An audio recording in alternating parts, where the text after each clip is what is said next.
saya lagi sering nyoba sholat di masjid sekarang, Ustaz. Nah di lingkungan saya kan di rumah di Bintaro tuh masjid banyak banget gitu ya, macam-macam lah mungkin Ustaz tahu lah. Nah di situ ya saya nyoba masjid di rumah saya tuh di kampung lah gitu, masjid kampung pernah, masjid komplek pernah dan lain-lain. Nah saya menemukan tuh dari ilmu yang minim banget saya punya gitu, kadang-kadang kayak ada rasa gitu kayak jadi kok ini nggak rapet, chefnya ini nggak itu, di masjid itu beda lagi gitu. Nah jadi kecenderungan saya tuh memilih satu masjid gitu yang saya sendiri nyaman. Nah cuman yang saya takutin itu nyerempet ke dosa, nggak sifat sombong gitu loh Ustaz. Gitu. Jadi saya juga pernah dengar katanya kalau kita punya ilmu yang lebih baik harusnya sholat di tempat yang nggak nyaman tuh ngasih contoh lebih baik gitu-gitu. Tapi ya saya kan nggak mungkin ngajarin mereka, saya siapa juga gitu. Itu aja sih Ustaz, pengen tahu sih, semoga nggak jadi dosa. Assalamualaikum. Assalamualaikum warahmatullahi wabarakatuh. Pertama semoga Allah memberikan istiqamah kepada Anda, saya dan kita semua pada amalan-amalan yang kita bisa rutin kerjakan secara baik. Istiqamah itu tidak mudah dan semua orang pasti punya kecenderungan amalan tertentu yang boleh jadi tidak sama. Ada yang belum tahajud tapi rajin puasa. Ada yang belum puasa tapi senang baca Quran. Maka konsisten di situ. Turunlah Quran surah kedua Al-Baqarah ayat 148. Walikulli wijhatun huwa muwalliha fastabiqul khairat. Setiap orang pasti punya orientasi amalan yang ia sukai. Maka konsistenkan dulu amalan itu, lalu berlomba mendapatkan kualitas di amalan itu yang disaingkan dengan yang lain. Ada orang yang mungkin nggak bisa tahajud bukan karena nggak pengen, ada keterbatasan, tapi dia bisa mengonversi amalan lewat hartanya, dia perbanyak sedekah. Ada orang yang nggak mampu sedekah, belum bisa tahajud, maka dia coba optimalkan puasanya. Nah di titik itu kata Allah, maka semangatnya adalah menjaga konsistensi amalan dan berlomba dengan yang lain. Indahnya di Quran tidak mengatakan kamu yang unggul, yang itu rendah. Tapi Quran mengatakan memotivasi berlomba dengan yang lain. Kalimat lomba inilah yang menjadikan dalam saat yang bersamaan kita dibimbing konsisten pada amalan kita. Saat yang lain kita diminta pula untuk berkontribusi pada nilai kebaikan yang mungkin dia bisa optimal di situ. Maka turunlah Quran surah ke-16 ayat 125. Kita gabungkan keduanya. Anda konsisten di masjid yang Anda sudah senangi, nyaman, saat yang bersamaan tidak menghalangi Anda untuk membantu di masjid lain yang menurut Anda mungkin butuh pencerahan di situ, sehingga mendapatkan keluasan informasi.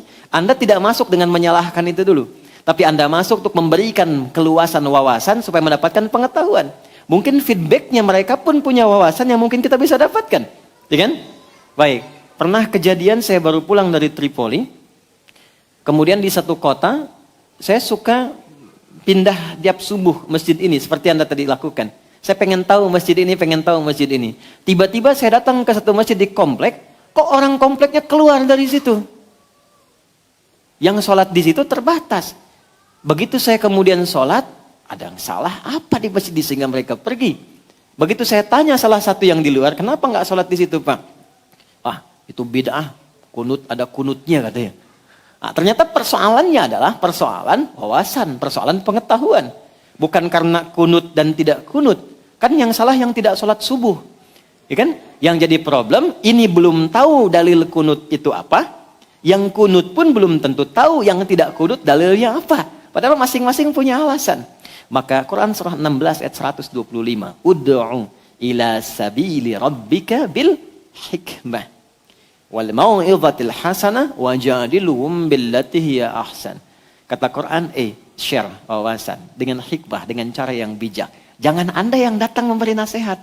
Ntar orang tanya, emang ente siapa? Ya kan? Bikin acara di situ.